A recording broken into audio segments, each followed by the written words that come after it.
afternoon in New York, good evening in Bosnia and Herzegovina, in Europe, in Israel, in Africa, and welcome whatever time of day or night it is for those joining us for the rest of the world.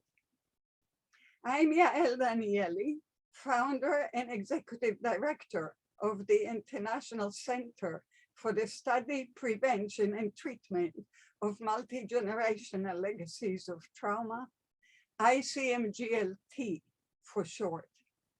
Thank you very much for joining us today. This International Center for Multigenerational Legacies of Trauma webinar is held in observance of the 27th anniversary of the genocide in Srebrenica, Bosnia and Herzegovina, 11 July 1995. Born between 1986 and 1998, participants will discuss childhood and inter- or multi-generational legacies of genocide, of this genocide, from multidimensional, multiple, personal, and professional perspectives. Your moderator, that is me, is a clinical psychologist, victimologist, traumatologist, and psychohistorian who devoted much of my career to studying, treating, and preventing multi-generational impacts of massive trauma, to victims' rights, and to reparative justice. Our first presenter, without whom this webinar would not have taken place, is Amina Duraković. Amina is a Bosniak psychologist, researcher, and activist. She was born in 1995 during the war in Bosnia and Herzegovina and is a descendant of war survivors. Her research is focused on multi-generational trauma, collective identities, and memories. She is the author of dozens of popular and scientific articles in the field of social and clinical psychology. So far, she co-authored 2 books. Amina is active on social media and in the non-governmental sector with the aim of improving and preserving and promoting psychological health. As I said before, this webinar would not have happened without her careful, loving guidance. Thank you, Amina. Our second presenter is Jasmin Jusufović. Jasmin was born in 1986, he's the oldest here, in a Bosnian town of Zvornik. Jasmin holds a master's degree in Islamic finances and is currently employed in the field of international financing. He is also a poet and a writer.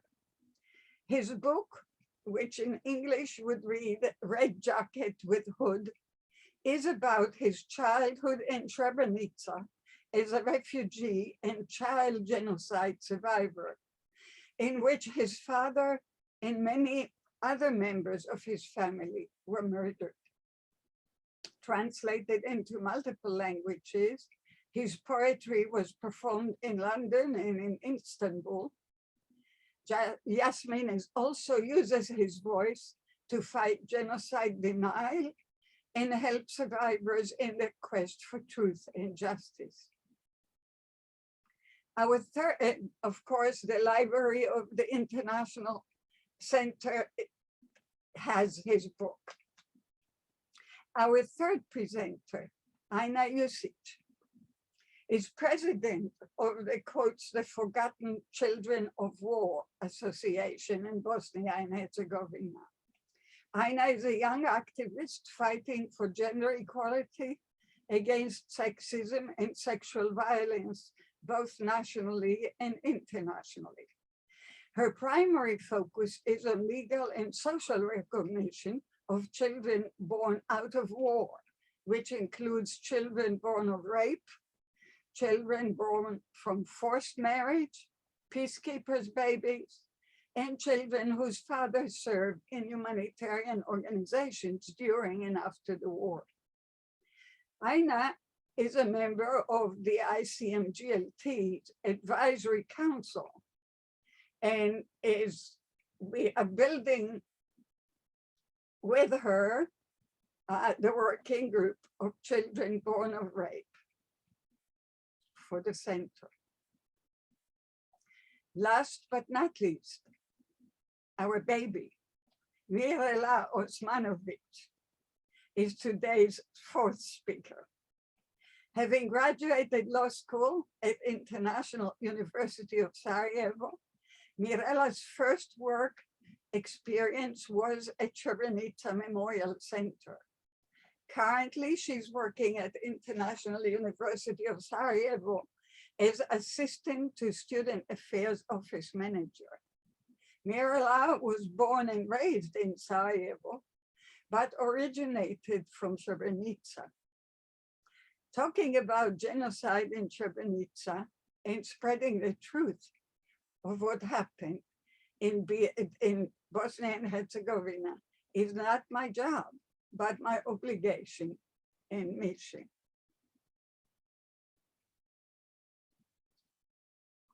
Let me add here that in this group,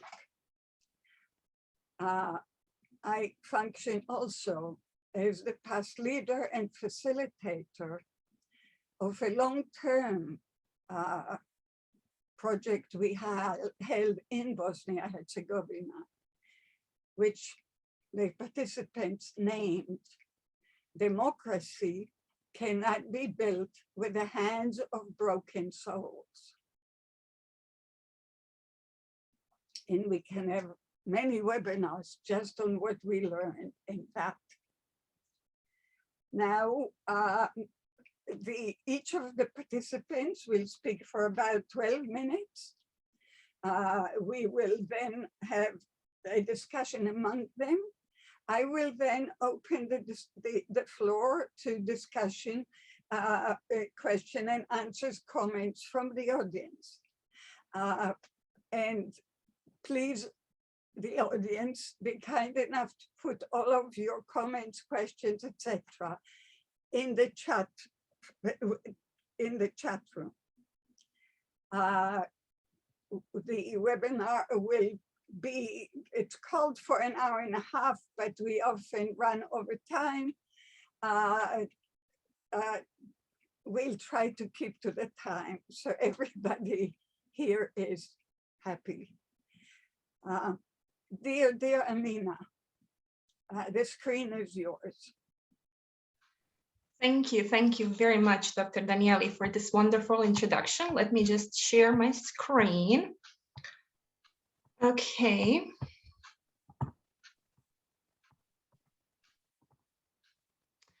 Okay, so first of all, I would love to say that I'm very happy to be here today, am forever grateful for this opportunity that I have to talk about what happened to my people, to talk about the consequences of that, and to discuss the healing process.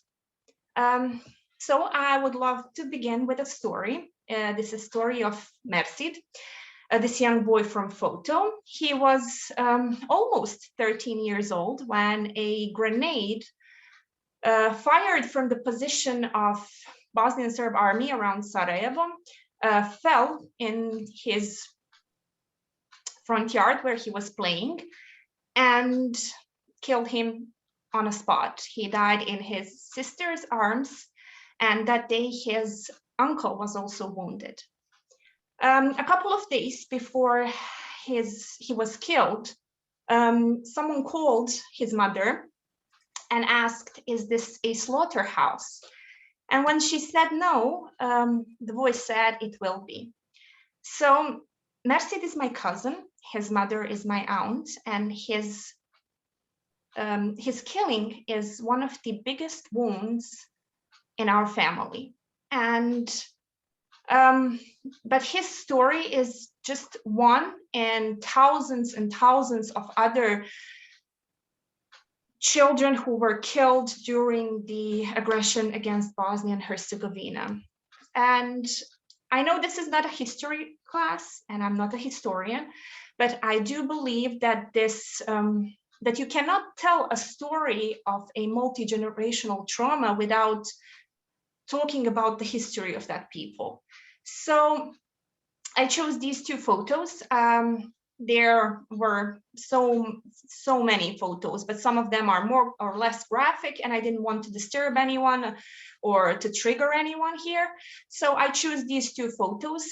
These are the photos that I grew up with, and I find them like they're like a private personal memory of me, because I as I said, I grew up with them. I grew up with these photos and videos and stories. And my parents thought that actually I should know what happened, and I should know what happened actually to our people. So the first photo is from the beginning of the aggression.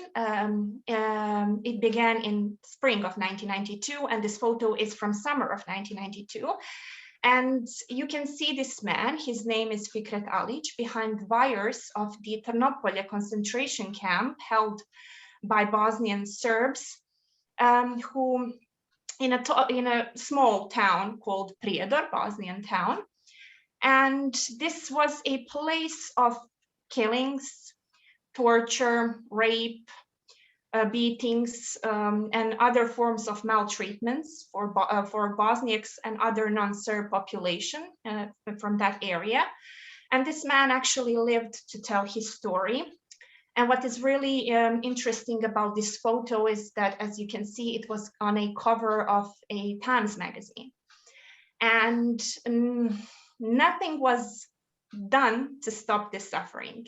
The world has seen this photo, but nothing was done. And I believe that this is a very important part of our collective memory, this feeling of abandonment, along with the embargo on the weapons that was imposed on Bosnian population, which we had to manage and to find weapons and improvise and everything. But this is very important aspect of the trauma, which actually can be seen today, and the consequences of that can be seen today. Moving forward to the second photo, and July of 1995, you can see thousands of refugees fleeing from Srebrenica to Potočari UN base, where they thought that they will be saved from Serbs by the UN, but that did not happen, because Serbs came, they separated men from women, and they took men and boys to different locations where they killed them, buried their bodies in mass graves, then dug up those bodies, moved them to secondary mass graves, and like that was not enough, they again moved them to a third location. So now today you can find remains of a single human being in 3 to 4 or 5 different locations, all in an attempt to cover tracks of genocide. So the aggression against Bosnia and Herzegovina actually formally ended in 1995. And between 1992 and 1995, Bosniaks have seen it all.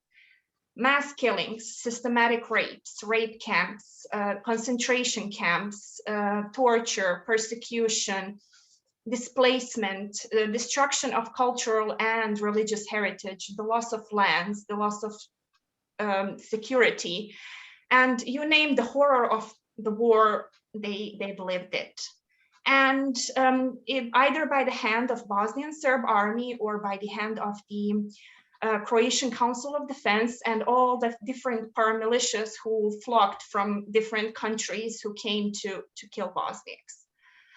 All of that actually led to the society that we live in today, in a post-genocidal society. And here I would like to discuss 2 of the biggest obstacles that I find in the healing process.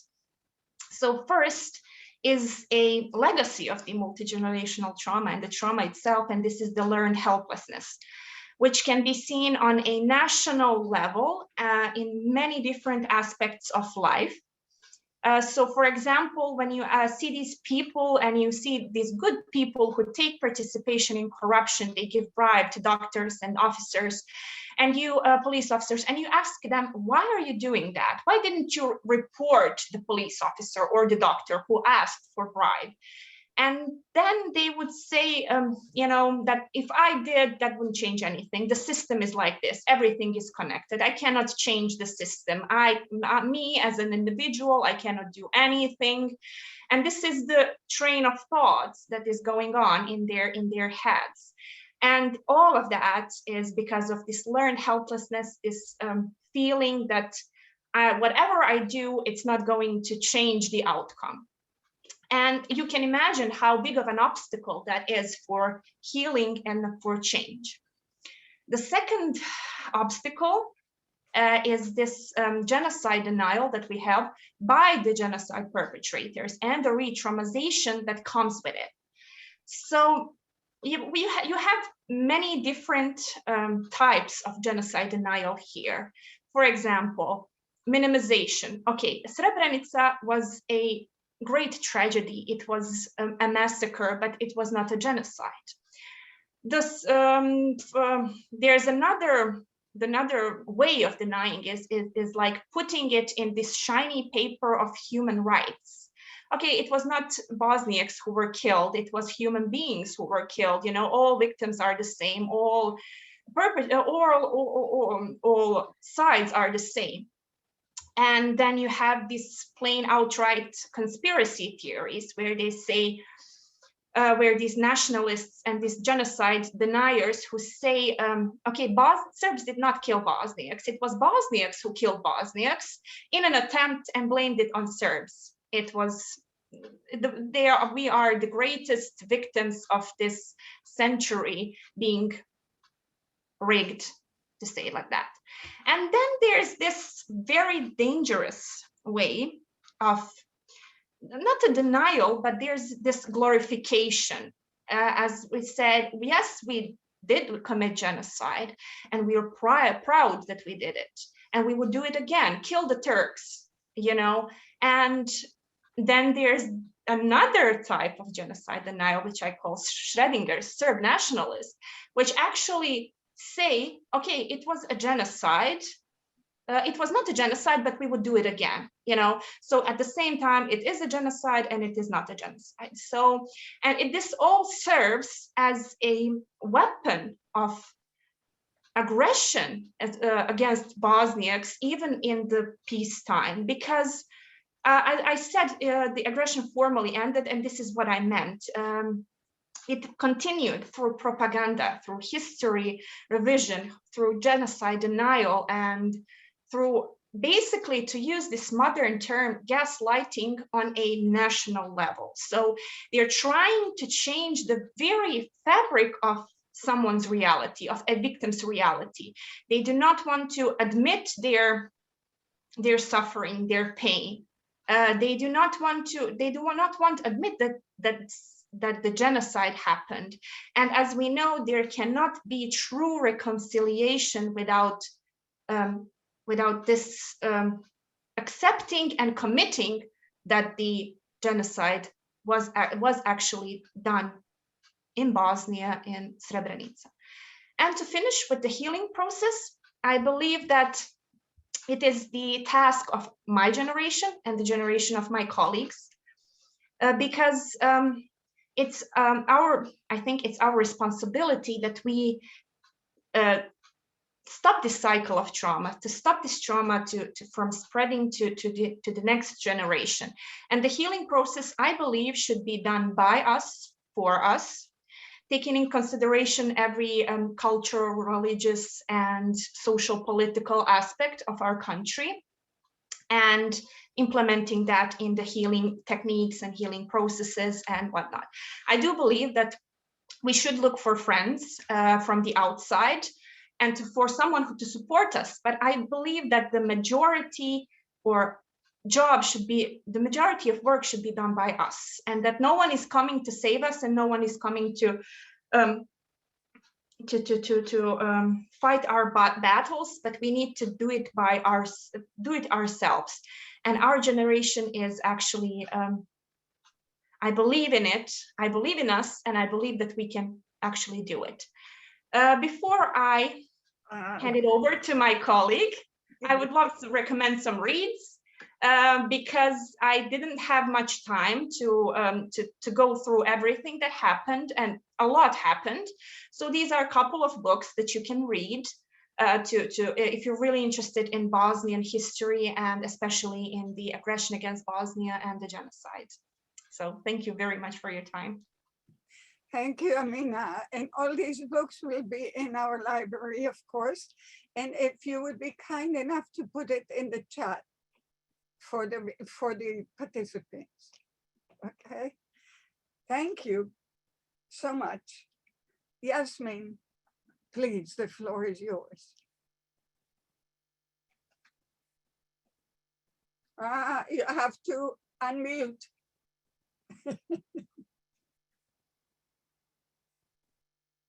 Okay, sorry for that. I had hoped that the shortcuts on this computer work, but took me a longer way. I was saying gratitude to Amina for her wonderful perspective, and to you for allowing me to have this opportunity to share my story and my perspective on the trauma that I'm carrying. So as Dr. Danieli has introduced me in the beginning, my name is Jasmin Jusufović. I'm the survivor of the Bosnian genocide. So what is my story? My grandmother, when she was a child, in the time of during the Second World War, has witnessed that all her brothers have been murdered by Chetniks and their heads brought back to their homes and thrown at them. Several decades afterwards, she has witnessed all of her sons being murdered in the recent genocide, again by the heirs of those previous generations of Chetniks, and then redug and scattered all around Bosnia in different mass graves. My aunt got married during the siege of Srebrenica. In a little time, she was given with her husband the love of her life. It was just over a year, she got pregnant. And while she was in a peak pregnancy, she had to endure the fall of Srebrenica and all of this that the whole world has seen, the chase and the torture of Srebrenica people during the 11th of July onwards. She carried the baby out, brought her to life, but the tragedy of her life, of that baby's life, is that she never met her father. The first time she met her father was in a casket 15 years afterwards. My nephew got separated from us in July, 13th of July, 1995. Not because he was old, but because he was tall.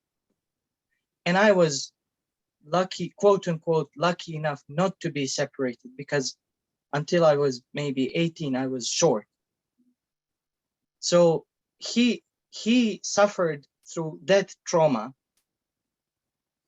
Somehow, by some providence, one of the Serbs dropped him in the convoy of the trucks that were carrying women from Potocari, and thus he came back to us. But he never spoke for about 3 months afterwards. You couldn't get a word out of him. Me, I got separated from my father in Potocari. I I got to see how he was taken away from me, how he was bullied away from me. And 20 years afterwards, I got to bury him pieced together from 6 different mass graves. And I'm still waiting for a day that somebody is going to say his grave is going to be opened again for some more pieces of him to be added. Now, all of this is my story. And after the July of 1995,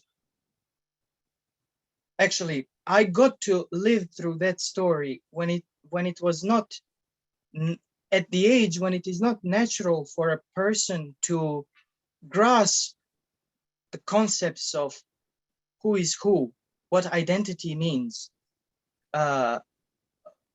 what's hate. At the age of when a human being is, it's not natural for a human being to understand why is somebody chasing you? Why are you being haunted to be killed?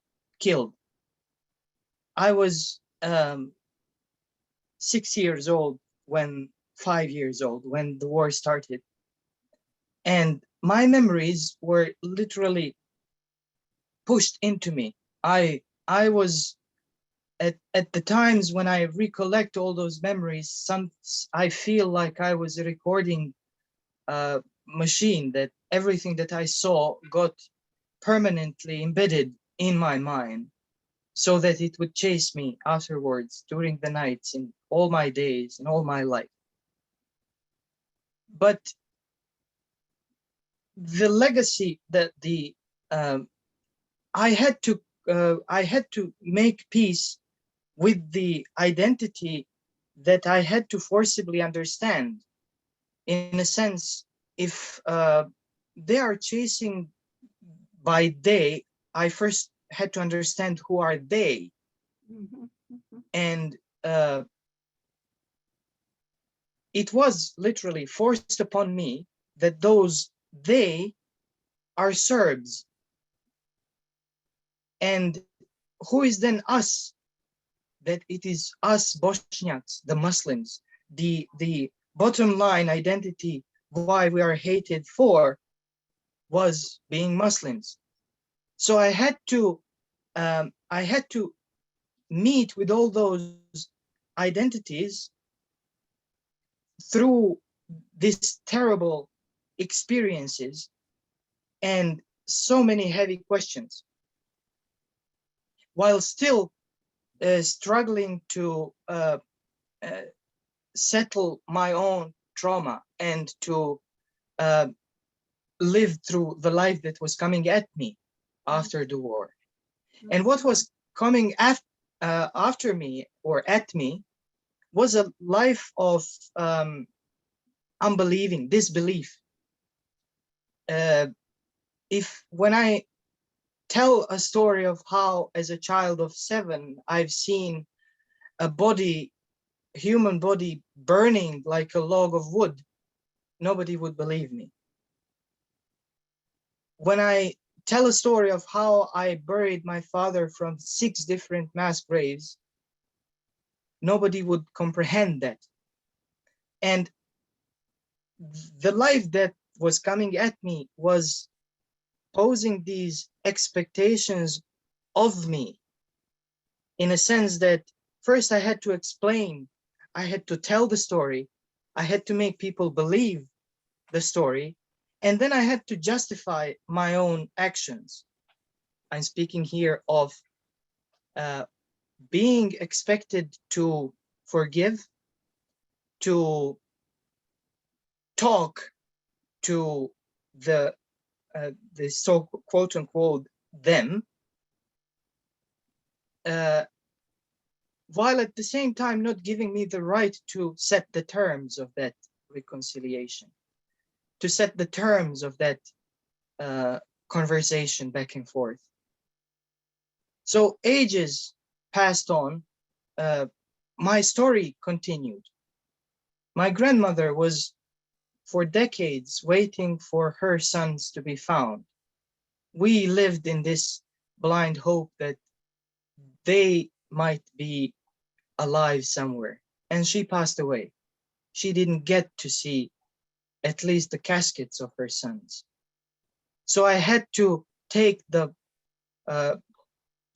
her battles and her expectations, add them to my own, and continue through life. The life of that kind forces you to set priorities and understand that respect is given when respect is received. But what's more troubling is, as the time passes on, the same hate that I have felt from the young ages during the war and after the war now continues, if not heavier than it was before. So while being bombarded and exposed to that hate, me as a victim, I'm being expected of to kind of reach out and forgive.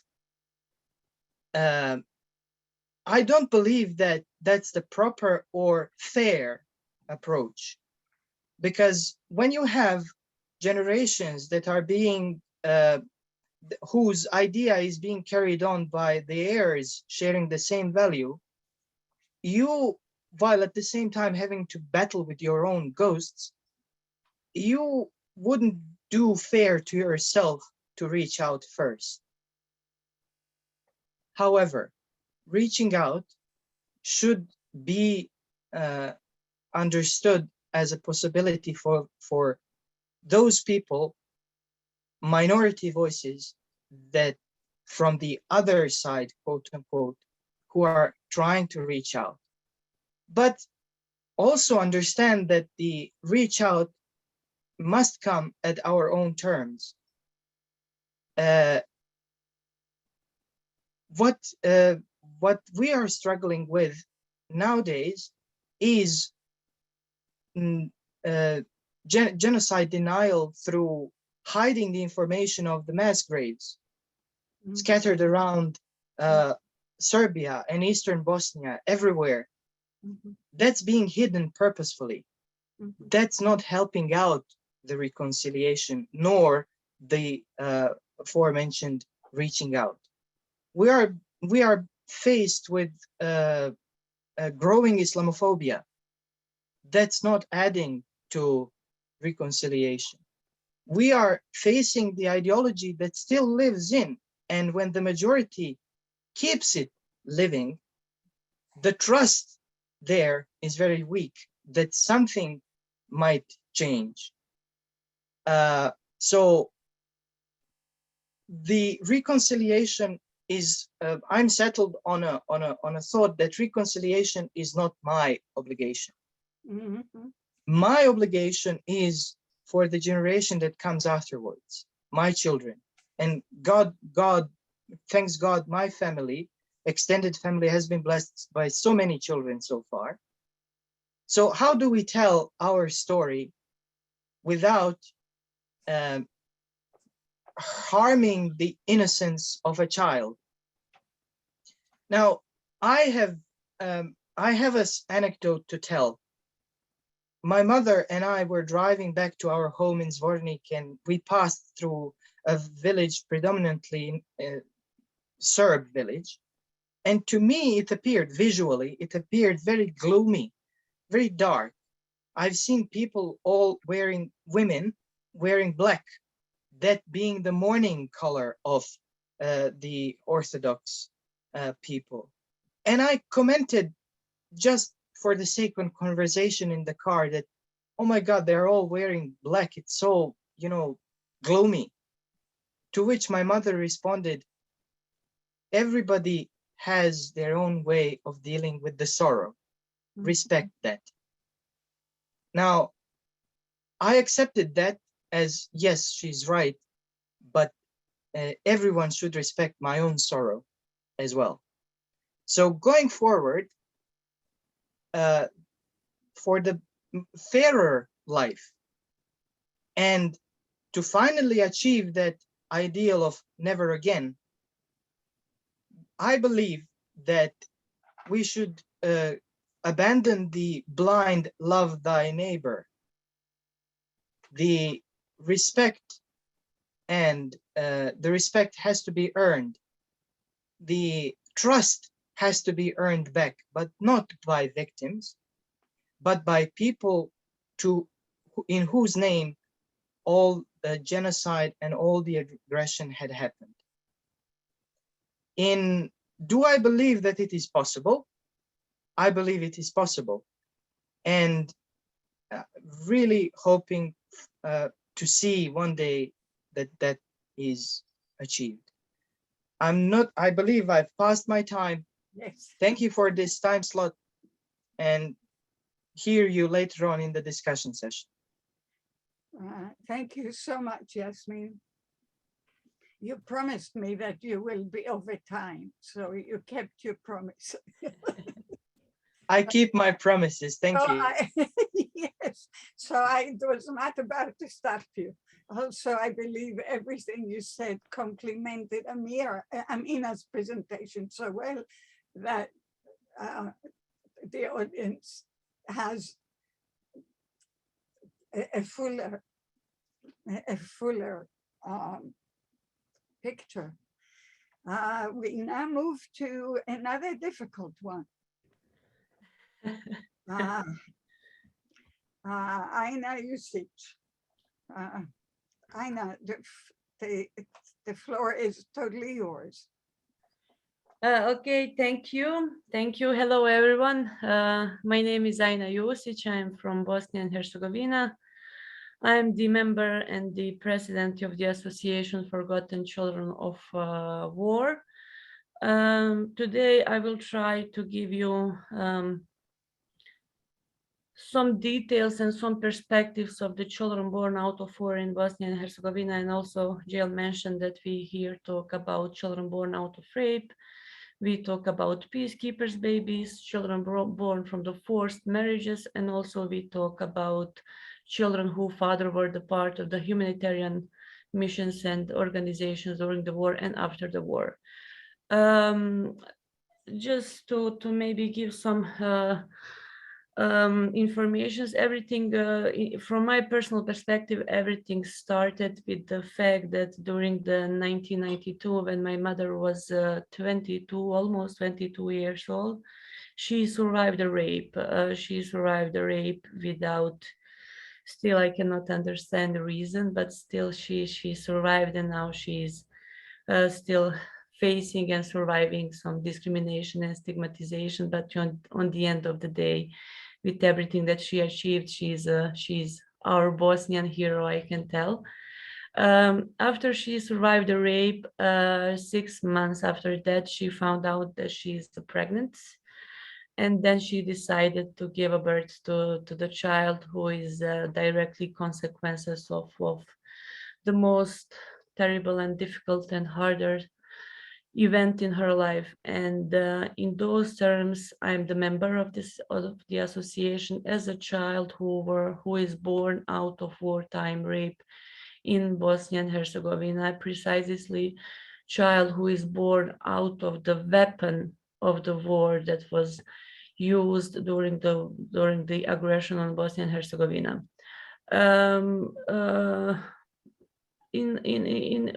From my part of my personal story, I can tell that during my childhood and during my life, I was targeted in 2 ways. First way was a fatherless child. In Bosnia, you need to have father and you need to be marked by the father's name here. And I was faced with that problems during the primary school, and then I was faced with that during the high school, but also I was faced with the discrimination, transgenerational discrimination also, because if people find out that my mother survived the rape, she was discriminated, and by that logical line, society decided to discriminate me because I am her child. Also, in most of the parts of Bosnia and Herzegovina, regards of the ethnical groups here, I was faced with the myth that people think that we are children of enemies. And, you know, I was 15 years old when I first time found out that I'm child born out of rape. And before that, in my imagination, I was just trying to figure out, where is that guy? Where is that father? Because everyone has that father, everyone has that figure in their lives.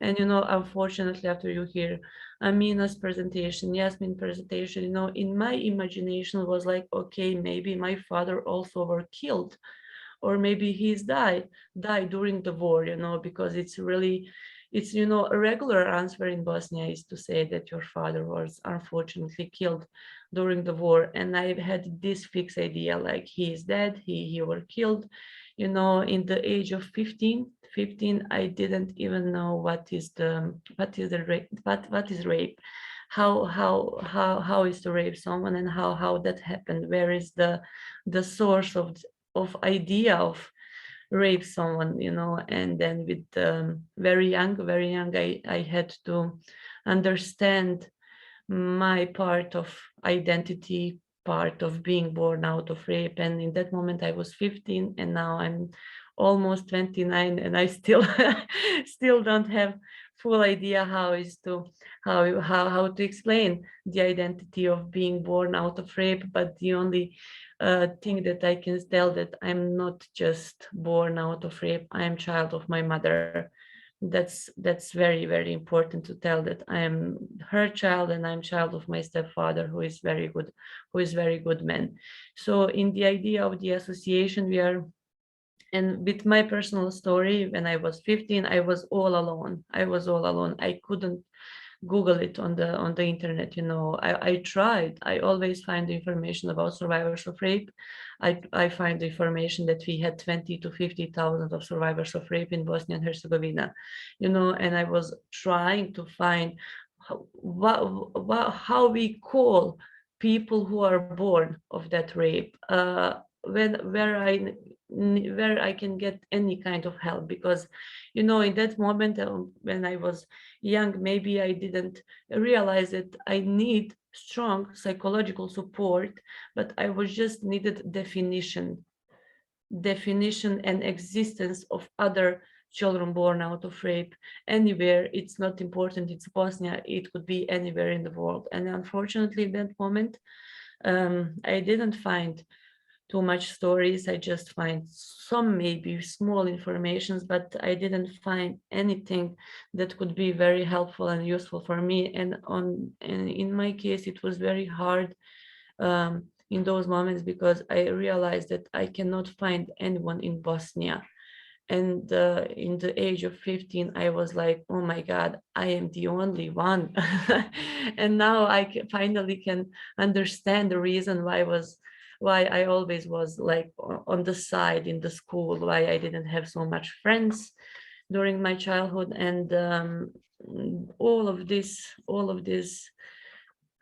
small sharing of the personal perspectives was the motivation and inspiration for the establishing the Association Forgotten Children of War.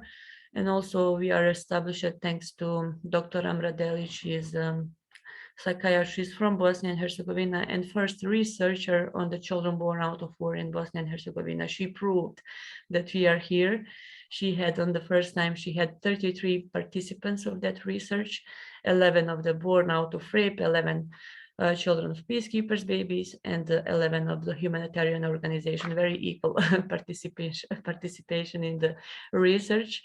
And then it was the breaking moment of my life, the breaking moment of all our members, and the breaking moment of the Bosnia and Herzegovina, because we came out with our stories, and we just we were very, very simple. We had two messages. First of all, one, it's like, how is possible that we live in the society where everyone thinks that my mother is guilty because she survived the rape? She didn't choose it.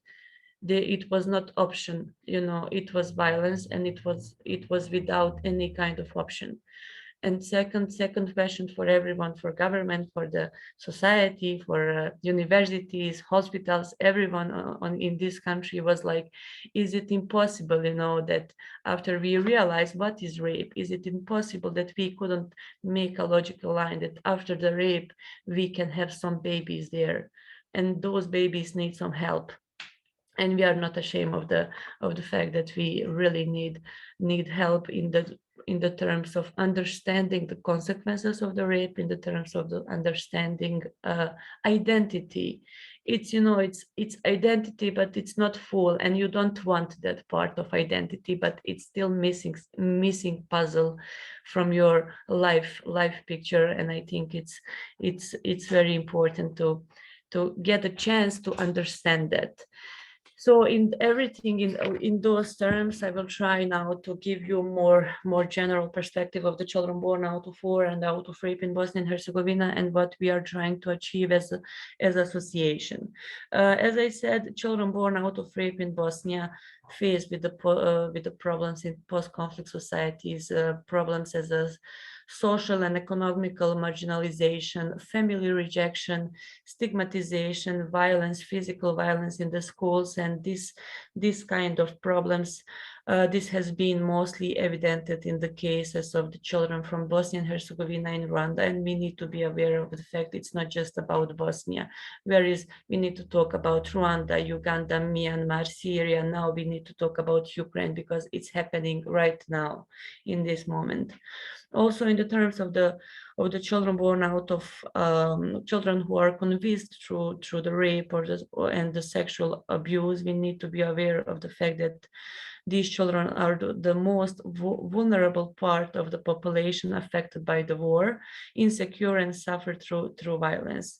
They don't have any access to any fundamental rights, such as the right to be protected from the stigma and discrimination. We don't have right to identity, nationality, family, and survivor. Okay, there is a right to nationality, but if you live in the age of the myths that we are children of enemies, it's really struggling to make a balance in society, to clarify that we are not enemies and that we will not repeat the same crimes, and it's not aggression. I don't know what research tells, but aggression is not transgenerational. I will not do violence to anyone, you know, and it's really, really important to put this topic up, that we are very, very clear with this. Also, because of that, we as association make a clear statement that there is very, very big need for the formation of legal tools and laws with which children born out of war can enjoy any kind of social protection rights, human rights, that maybe it's never late. We lost so many children's rights, and I think that if we manage good legal tools, that we still can find time to enjoy in the human rights as all other peoples. Also, when we talk about Bosnia and Herzegovina and all other countries in the world did not establish any kind of law and any kind of register of data on the children born out of systematic war rape. It is important to tell that there is no country on the planet who has law on the children born out of rape, who talk about their needs and risk and damages. Also, when we talk about the great stigma within the Bosnian society, children born of rape were deprived of the information about their biological origin. We need to be aware of the fact that our mothers, survivors of rape, they face with the stigmatization and discrimination, but also they face with the problem of justice and courts. We need to be aware of the fact that we live in the country together with the rapists, because most of the rapists here in Bosnia are still free people. And with all these facts and with all these problems, most of the survivors, most of our mothers, on the end of the day, they decided to be silent and not to tell us about our origin, because it could definitely lead to any kind of more social problems for us as a children born out of rape. Also, when we talk about relationship between mother and a child, there is a biggest risk in the terms of transgenerational trauma. According to our data of our association, most children born out of rape grew up with the mothers, but also there is a number of children who so sorry who grew up without parental care or who were given up to adoption. Looking of the experience of the children born out of rape, most of them together with their mothers were forced to move from the place to place throughout their lives, which was caused by stigmatization and discrimination from their local community. Also, when it comes to the members of association, some of them show clear signs of the PTSD, which officially confirms our thesis on the transgenerational trauma and importance to talk about this kind of trauma in terms of rape. Also, in our experience and in our data that we have with our members, most of our members show various forms of depression or other somatic symptoms. So we made a research with Dr. Amina Duraković to show that there is a really strong need to psychological support of the children born out of war. Also, we as a children, we are often deemed a hidden population. We are still exposed to the whip of social judgment and political disregard. As a population, we are neglected and by birth carry life-threatening risk and permanent damage. This can also include infanticide, statelessness, stigmatization, physical violence, emotional abuse, little to non-access to education, poor health, poverty, homelessness.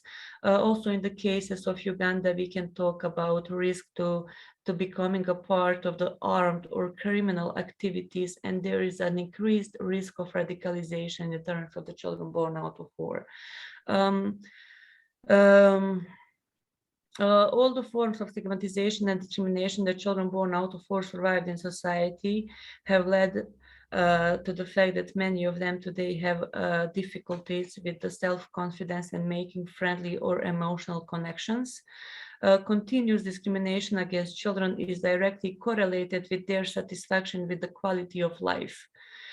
Discrimination has also directly affected their health, where the experiences of our members clearly show that we have some pattern of behaviors, and most of them, when we talk about those behaviors, we talk about the fact that most of our members stated that they constantly try to find the new mechanisms to avoiding the prejudice. Every day trying to fit something new, to avoid the question about father, to avoid the question about rape, to avoid a question about being child of enemy.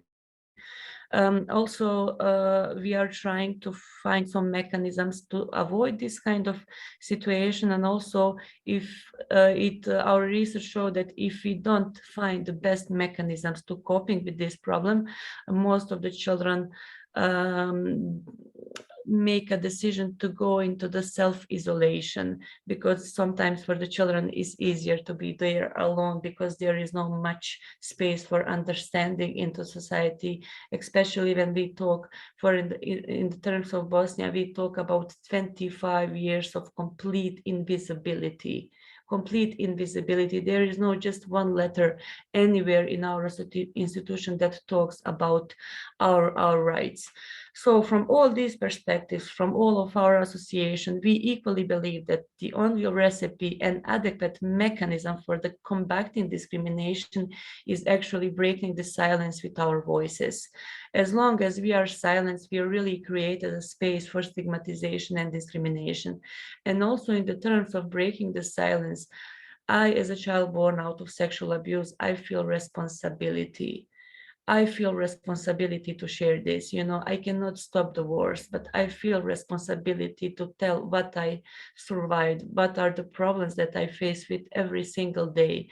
And I don't know, maybe can be helpful in the other post-conflict society, but in this moment, I know that it is and it will be helpful for the Ukraine, for this population, because we all know what is happening there right now. And maybe we don't have government reports, but let's wait until the end of the war and we will see those data. And do not forget the fact of the 2014 problem in Ukraine. We have survivors of rape from that age and we didn't do nothing. And it could be very, in the terms of the survivors in Kiev from the 2014, it should be a note for everyone that we need to stop this, and we didn't. And now, at least as a child, I can share it. I can give this experience, and it is my responsibility to prevent whatever I can prevent. In the terms of our mother, I will just tell just one more sentence. I'm sorry. I just wanted to tell that I think it is good opportunity to tell that global and national and international policies, they must face with the complexity surrounding the reproductive violence that could lead to the forced motherhood. Everything that I told you right now, it should not be just some euphemisms in any kind of resolutions from the United Nations and other international actors. In the terms of transitional justice processes, these kind of processes cannot meet their goals if they not include any kind of rights for the children born out of rape. And I think on the end, I'm just sending the clear message that it's not just fight for the children born out of rape and for our members and for our association, it is fight for everyone, because we live in the world of violence. It can be happen to anyone, anywhere, in any time. So let's do Mirella and we can do Q&A. Thank you for opportunity. Thank you for listening me. And I will send on this chat my full speech for today. And if you want, you can read it later. Thank you. You agree with me that the center made a good choice by having Amina on our advisory council. And I made a good choice by asking Amina to chair and co-chair, because it will be many other countries, the working group, the center's working group on children born of rape and forced motherhood. And she taught you everything about it. What Amina didn't mention is that there is a film about her story. And we will hold a webinar about the film with other such films from other countries, because some of you have attended our webinar on Rwanda, where also we had a presentation about children born of rape. And I know you don't know, the Danieli inventory is now going to be used with children born of rape in Rwanda, and hopefully also elsewhere in Bosnia and Herzegovina, etc. So we have many activities, and on the anniversary itself, I had the honor of being interviewed on Al Jazeera Balkans. I don't know if you had the chance to listen to that segment, but I spoke a great deal about rape and violence against women in times of war, and the need to speak about it, etc. And on our website, all of you can find the recording of that interview. So we are working. It's amazing in some ways. As I said to this amazing bunch of people, and you haven't yet heard Mirella, imagine that, that this webinar doesn't need a moderator, but I'm so full of emotion, I cannot not speak at all. So Mirella, darling, finally, the young one, Please speak with us. Hello, everyone. I'm really very happy and I'm honored to be here today and to speak with you and for you. I heard Ina's story for so many times and it just takes me every single time. I said it before and I'm saying now, I would give her my 12 minutes. I mean, her story is just. He took it anyhow. Yeah, she took it anyway. So as you introduced us at the beginning, my name is Mirella Osmanovic. I was born and raised in Sarajevo, but I originated from Srebrenica. And that's what I'm saying to people when they ask me, where are you from? And I'm always saying that I'm from Srebrenica. As you already mentioned at the beginning, I graduated law school, but I'm not going to talk about that. I'm not going to talk about as a lawyer, someone that graduated law. I'm going to tell you my story, my family story, which I think is important. I had the situation, I had a period, very long period of time where I needed to be brave enough to raise my voice and to start talking about what had happened. So I'm 25 years old, and you can tell that I was born after the genocide, after the war in Bosnia and Herzegovina. I was born in a family who had survived genocide in Srebrenica. My family had 5 members before the war. They were my parents, my sister, and 2 of my brothers. As Amina already mentioned, the history and how it all started, in July 1995 in Srebrenica, my family had, let's say, some kind of internal agreement where they agreed that 2 of my brothers and my sister, together with my mother, go to Potocari, which was safe zone back then, safe zone. And my father had no chances and no other option but to go into the forests.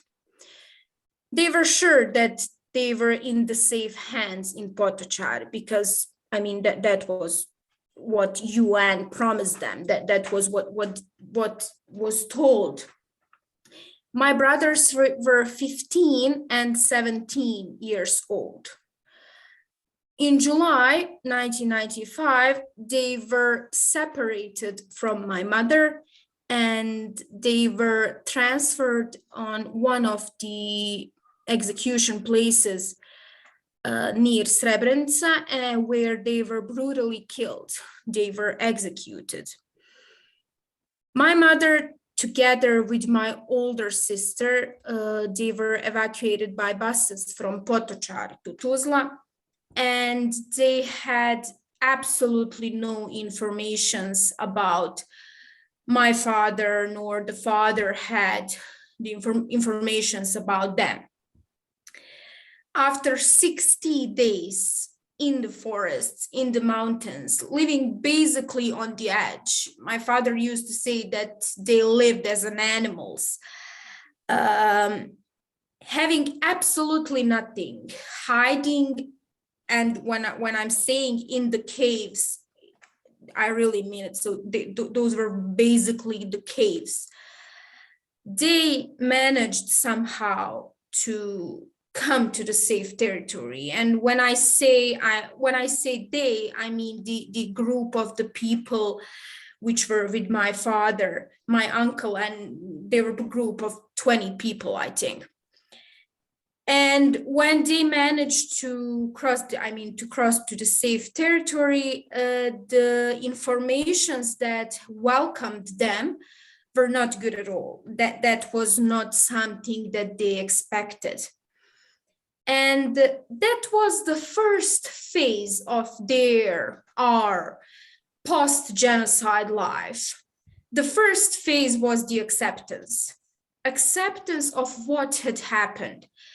So after my mother told my father what happened to my older brothers, he asked her, did you see anyone that you know? Did you recognize anyone in Potocari?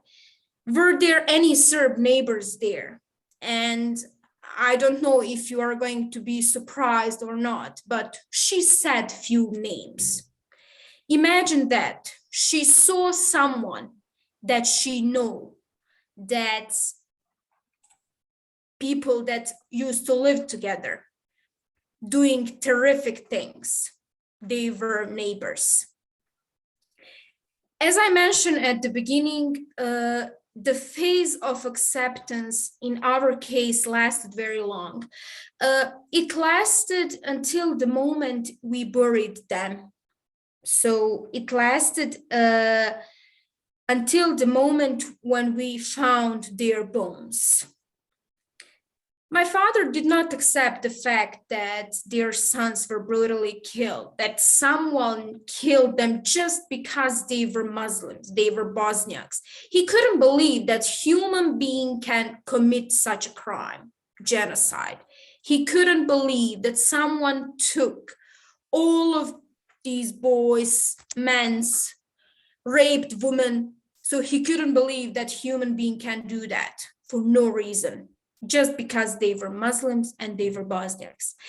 And a few months ago, I was informed, I didn't know that that one of my brothers had some kind of disabilities. Imagine you killed the person with disabilities.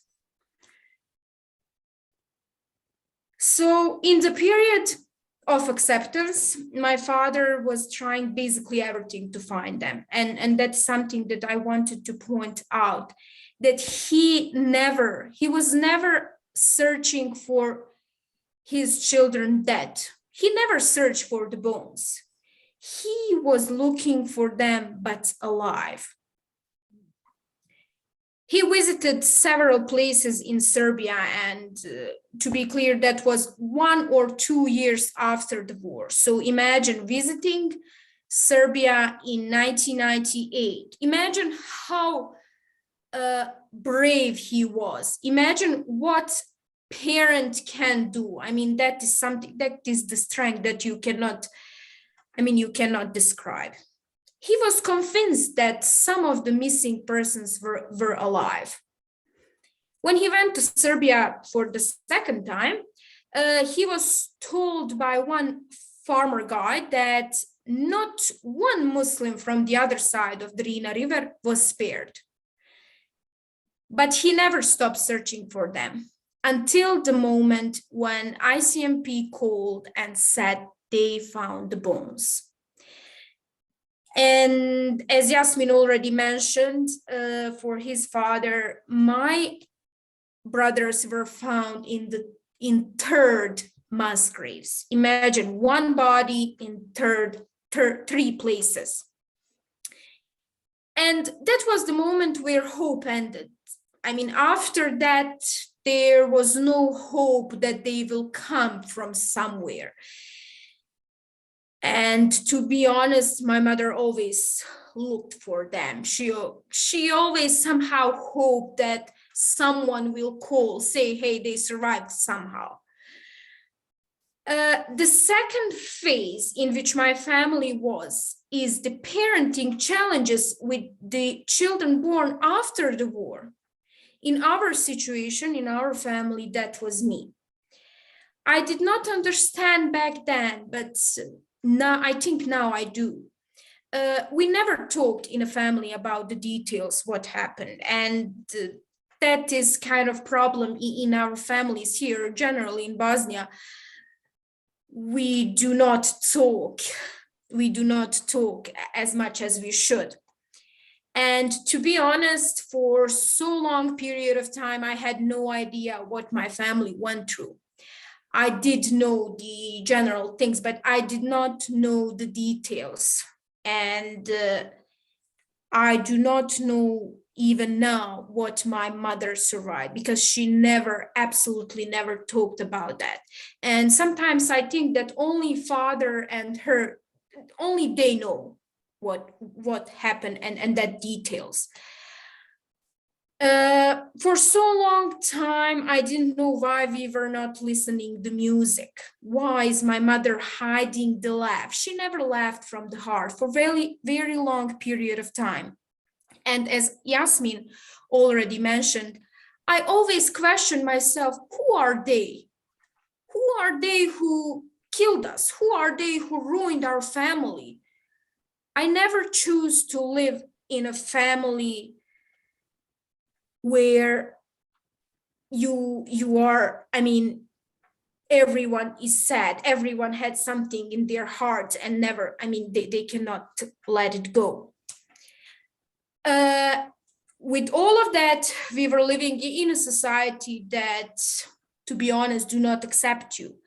You are feeling as a refugee in your own country, and you have absolutely nothing. In primary school, I avoided to say that I'm from Srebrenica, but because people always, I mean, change their behavior. They are like, oh, poor you and everything else. I never wanted that. And the strength of my mother and how brave was my father is something that I can never explain to anyone. And there are no words that I can describe. All of what happened affected me on so many levels. I grown up very quickly. Living with the parents with a very high PTSD is kind of challenging, because sometimes you feel like you have no right to bother them with your everyday childish problems. You never know what they are thinking about. Is it going to be re-traumatizing for them if you ask something, if you mention something about what happened?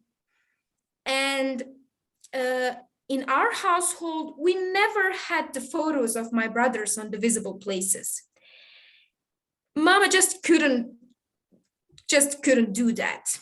And people usually ask how they look like. We do have photos, and now I shared that photos, but I needed very long period of time to do that publicly, to talk about that, to show them, to say, yes, they were my brothers and they were killed, executed like this, you know, that it is not that I'm hiding something, but it is just the feeling that I cannot stop my emotions while I would talk.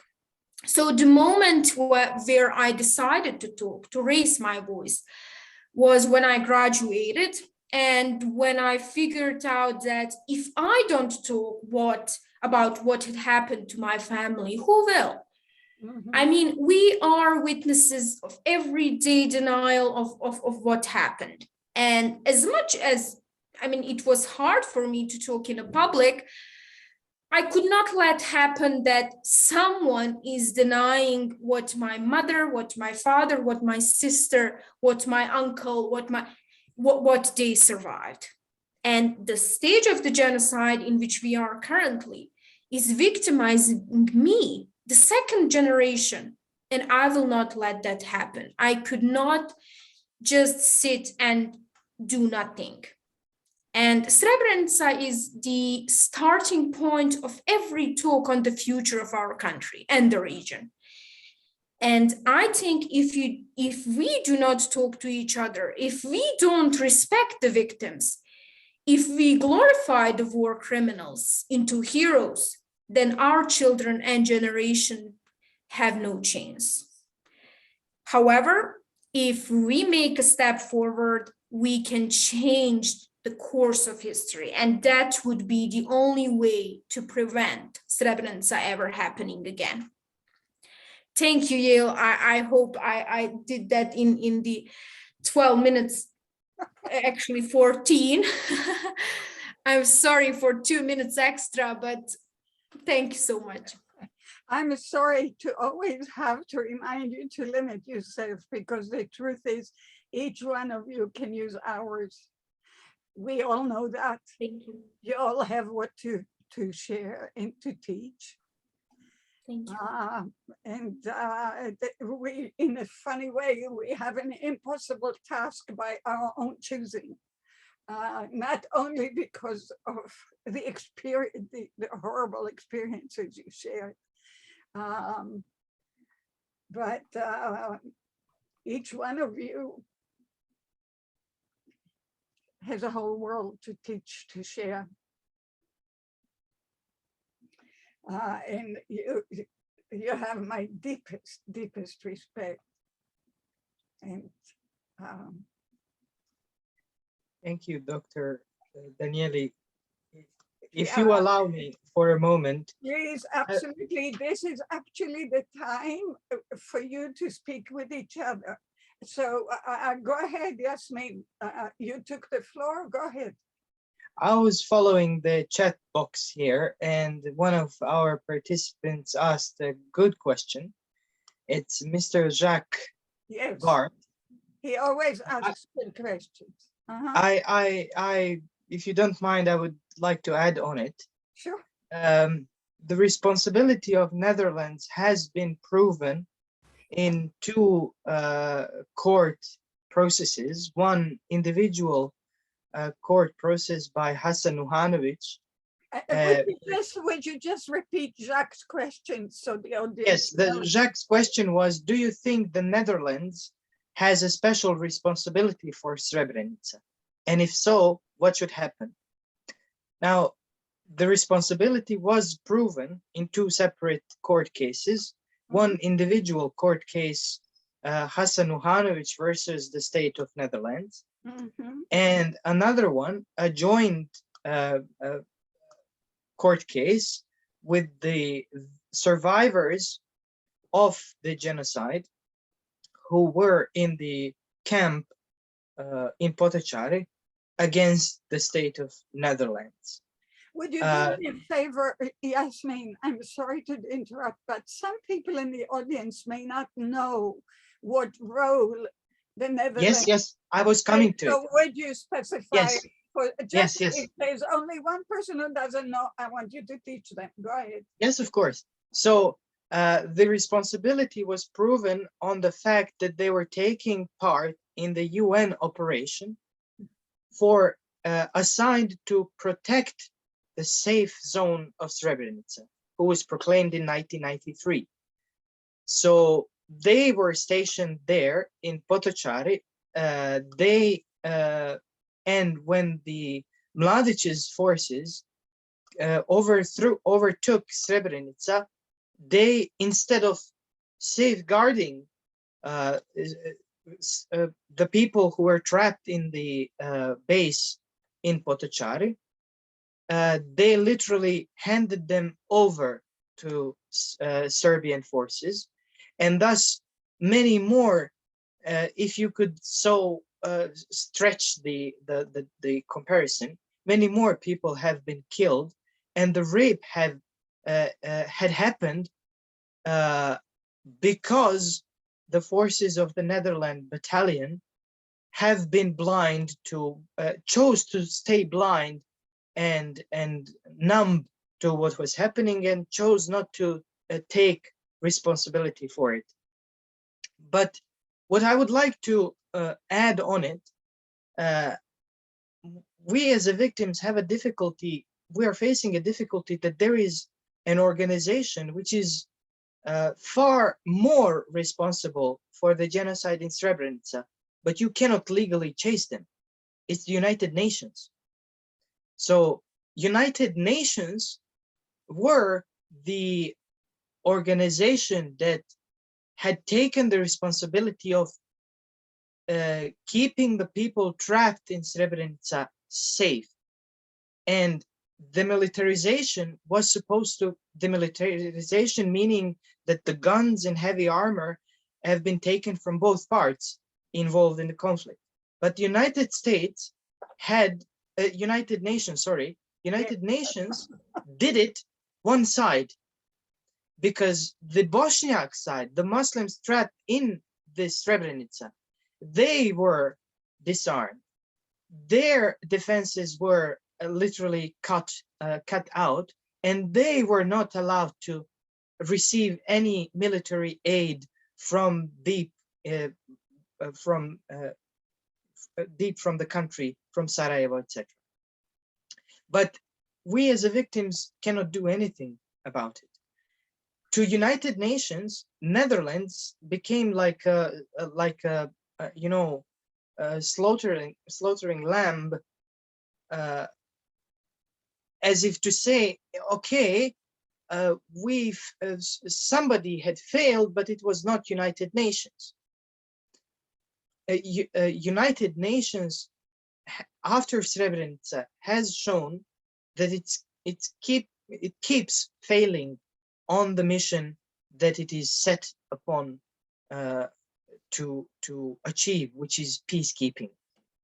And if we cannot do legally anything against them, because they are above any legal system, above any law, we can and we will. I'm promising that in my own name, and I believe I share the same determination by majority of victims. We will chase them morally, and we will constantly repeat that the responsibility sits with the UN. May I make a comment here? Jasmin, did you finish what you wanted to say? Yes, I did finish, yes. Thank you. I wanted to add that for me personally, the phrase safe havens was painfully demolished in Potocari. Actually, I don't think much of it was mentioned after that anywhere around the world. So Bosnia had 4 safe zones. I know. It was Bihać, Tuzla, Sarajevo, and Srebrenica in Zvornik. Oh, very well. Yes. Now, yeah, wait, I want to continue my point. And I'm glad Anna is back too, because one of the people I've been working with for a long time is Colonel Professor Eric Vermutting, who is Dutch. And he is bringing some of those peacekeepers, Anna, you would like to know about this, back to Bosnia and Herzegovina. And actually, I wanted to do a webinar together, right? So we would look into that. Webinar on the peacekeepers babies. For example, yeah, I think it's babies, and not only on the peacekeeper people babies, but a lot of them on a lot of how they feel, because their lives and their children's lives have also been affected. Yes, by their inaction. After all, it's an immoral choice. yes, thank you for raising this question. I think in the terms of the children born out of rape, there is the part where we can deal with the legal issue in our country. You know, now we are advocate together. There is Jasna Zečević as attendees here. She's from the Vive Žene Association here in Bosnia, and together with other associations, we're really working hard on the legal recognition of the children, and also supporting the survivors of rape in Bosnia. But in the terms, I will just raise this question that we all need to think about it. In the terms of the peacekeepers babies, and also in the terms of the peacekeeping, if I can say all these footages and all these regulation and statements and the declaration, when we talk about United Nations peace support during the war, when they come in some conflict zone, they all have blue hats, and they're all doing by the United Nations. And I'm just raising the question in the terms of the peacekeepers' babies, why we cannot just be aware of the fact that's the United Nations problem.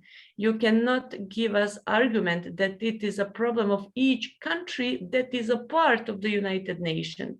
Okay, United Nations has so many, and I'm very grateful and respected all these declaration statements, recommendation for our country. For example, UN Committee Against Torture give us a decision on the reparation for survivors of rape, public apology for them. Without that, we cannot approach to European Union candidate status, and that's good. But if we have all these declarations and resolutions, why we don't have at least one resolution of the peacekeepers' babies? Give me just one address on this planet where those children can knock on the door. Give me just one, and I will say, like, let's don't talk about this. That is part of why you are going to chair the working group, because that is part of what we're going to work on. And also, just sorry to add, I don't want to be misunderstood on this. There is individual responsibility of the crime, individual responsibility of everything that you did as a peacekeeper in some country. It could be a rape, it could be a relationship between peacekeeper and local woman. But if we want to control everything, and if they were controlled by the United Nations, why this rule doesn't work in the peacetime? You know, there is individual responsibility, but do not avoid UN as an institution responsibility in those terms. I know they're the big boys, they're the big houses. It's very hard to reach them out, but still I'm not afraid to give this kind of statement. There is responsibility in the United Nations, and give us that door for these children. Yes, and part of what we would like to do, just as Jasmin and you mentioned, and everyone, and Jasna, darling, thank you for joining from Viva Žene. We were working together many years ago. So happy you're here. She's also writing about that. Yeah, I miss you. So, as you mentioned, indeed, it would be good indeed to map, when you talk about responsibilities, the individual responsibility, the social, the national, the international. One can map it out very nicely. With Mirella's lawyership, we can work on that clearly, and with Amina's writing abilities. And so this is very doable. And in fact, there has been a very famous report on responsibility of peacekeepers, not only in Bosnia and Herzegovina, but all over. My good friend, Prince Zaid, wrote it several years ago. There's a whole chapter in one of my books about it, and we can actually work on it seriously and lay it out and expect this to work. This is doable, guys. That's why we're having these conversations. And that's why it's so happy. It's so important when you see in the chat that people from other, not only from Bosnia and Herzegovina are here, but people from other populations and other groups who also have what to say. In Rwanda, there was also a question about the United Nations not living up to things, and we will still see what will happen in the Ukraine. I know you brought it up. You're absolutely right. So we have a lot of work to do, but it's all doable work. Yes. So please, let's keep that in mind, and let's plan it in a way that will be effective. But I was wondering among you if there are more thoughts about each other's presentations. Jasmin, you started by answering Jacques' question. Do you have anything to add to what you experienced during the webinar? were you surprised by anything that Mirella said, or Aina or Amina? Yeah, Actually, I think- as you know, sorry, Aina, you all ladies talk too much now. I was just wanted to tell that all of us mentioned this thing that we do not talk about our experiences. We do not talk about war experiences. And I always tell that in the terms of war, I know what happened to my mother, but it's not pretty much clear what happened to all my family. I have other parts of family because we closed this topic. And for example, Amina and I, we shared the university. We were together on the psychology, you know, and okay, we didn't maybe have some opportunity to share because it was not usual thing to share the stories from the war, you know. And after all these years, we got this opportunity now to hear and to share, and now we find the space for understanding, you know. And because of that, I just wanted to point it out that without breaking the silence, we cannot build responsibility and understanding. You know, sometimes in Bosnia, we all talk about, I know it's not easy. I can guarantee that it's not easy to talk about these things. It's hard. It's something really hard, but still, if I felt this, I wanted to be a part of the society. I wanted to share my story with society. I wanted to have my piece of cake from the society, but also I learned that I need to understand society and individual stories. You know, I cannot just came out with my story and tell I need to be recognized, but okay, but what about your stories? It's my first time to hear Jasmin stories, Mirella stories, you know, and, you know, they are all around me. We are all together here.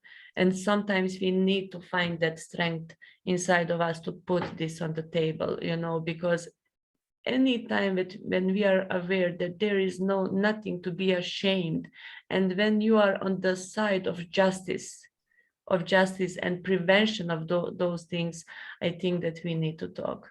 And definitely thank you, Jasmin, Mirella, Amina, Jill, thank you for opportunity. And I know that I'm the worst in this moment, but I really have to go. No, you don't. You took extra time. So give it 5 more minutes at least. Okay, 5 more minutes. Thank you. Exactly. So you can't do both. Fair enough. Fair enough. I understand. Fair enough.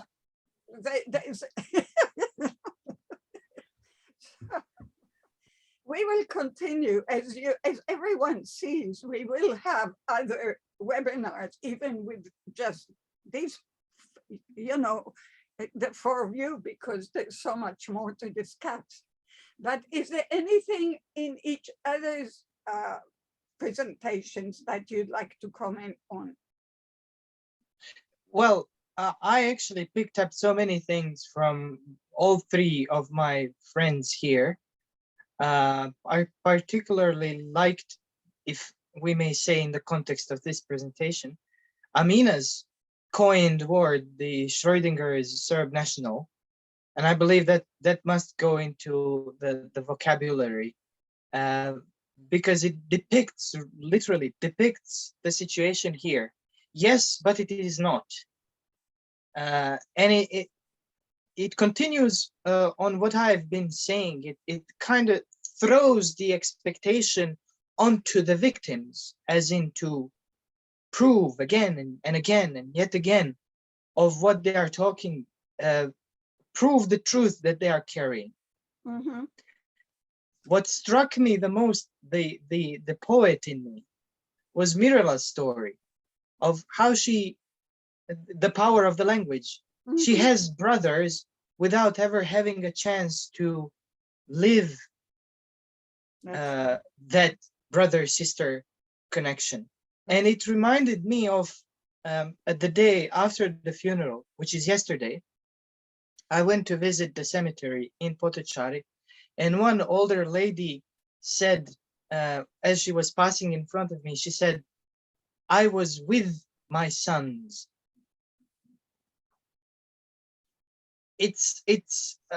She was not visiting the grave. To her, she is there with them. That's right. They are somehow present with her. So it bears this how should I say, pride, keeps these people, the memories of them kind of materializes those people that we are missing. And that's what I'm picking up from Mirella's story. She has built up her brothers from the stories she managed to squeeze out of the parents and the family. But Aina's is particularly powerful because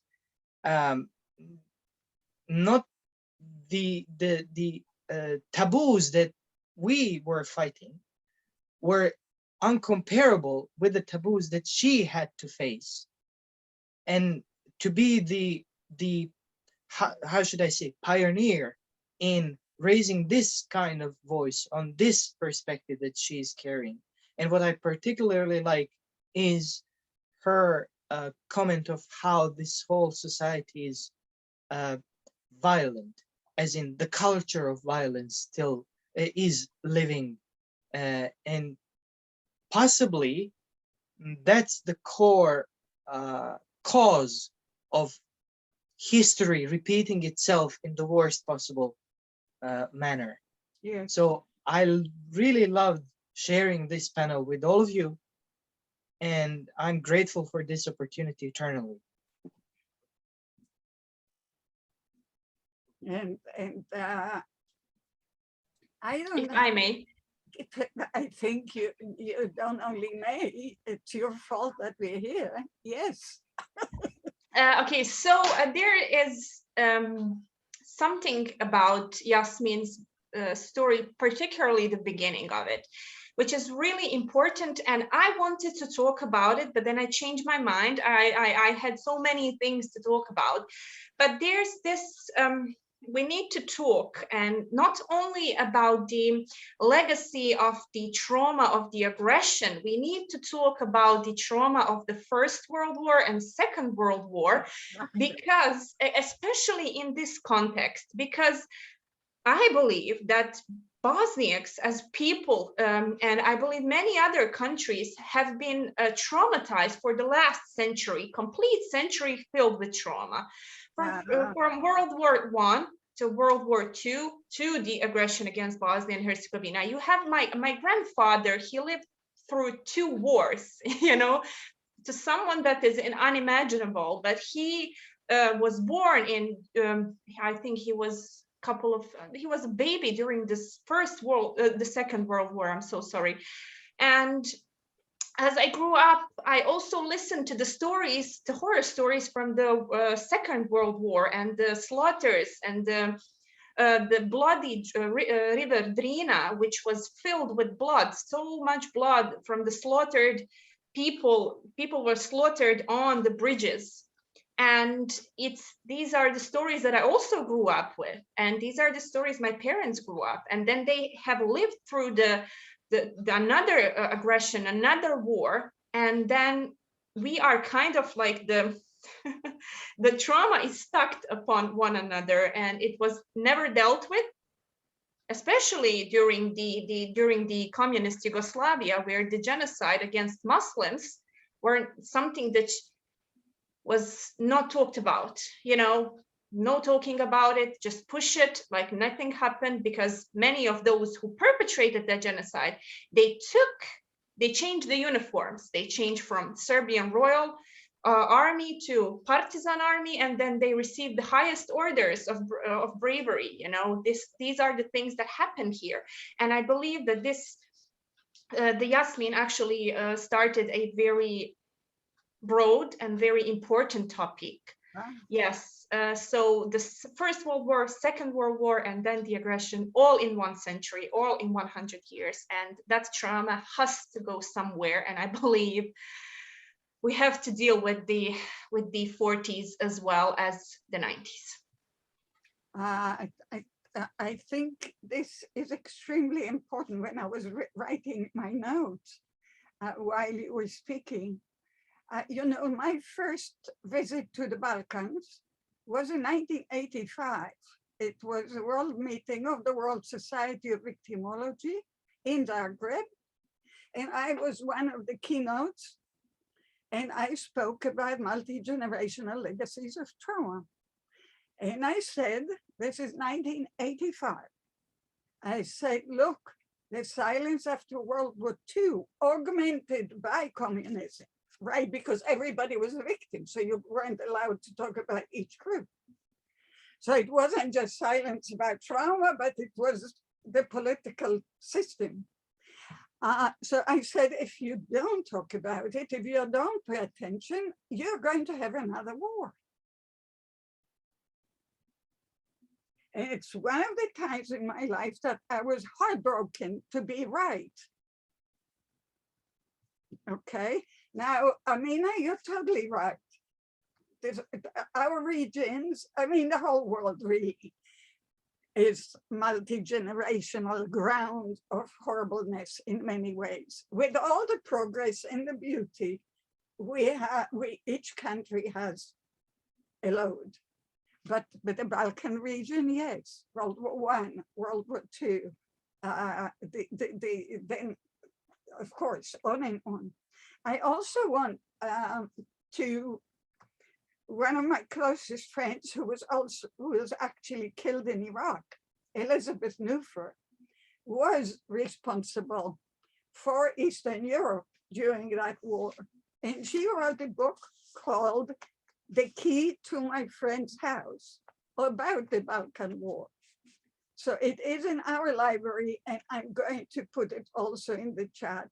And I recommend it to you. So it's also because she is talking very much about the relationship of all the neighbors, right? Including former people who were formerly married to each other, who became enemies, on and on. Jasna, who joined us, I'm so happy, was a part of our project. And I hope, Jasna, please write to me so we organize a special one on Viva Žene, please. And in Tuzlanska Amica.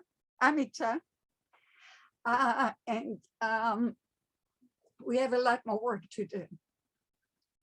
What can I say? We promised, oh, I see there is an email. Jasna, send me an email. Okay. Okay. We are going to continue because there's no real way to stop this, except because of the time and because Aina said that she has to leave at 2:45. So it's quite arbitrary, but understandable. So we are going to continue. I love the fact, Jasmin, that you mentioned the phrase a new vocabulary. Yes. That's part of all of our challenge, to find the vocabulary that truly expresses what we're talking about. And that will make people feel authentic rather than be talked about or talk in diagnostic terms only. So thank you for bringing that up. That was brilliant. I totally agree. So we simply continue. Aina, I'm sure you'll have a wonderful meeting next. And we have to have a special meeting about the working group and how to work well with that. And all my love. Thank you so much, Mirella.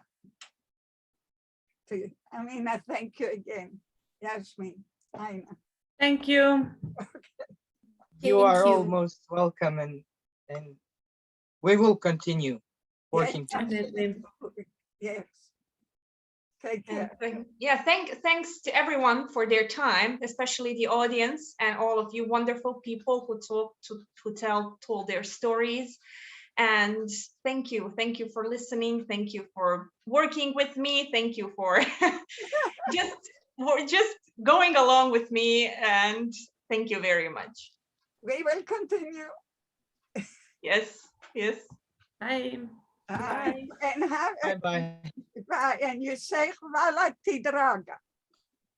Hvala, draga, jest. Hvala, ćao. Bye bye. Bye bye.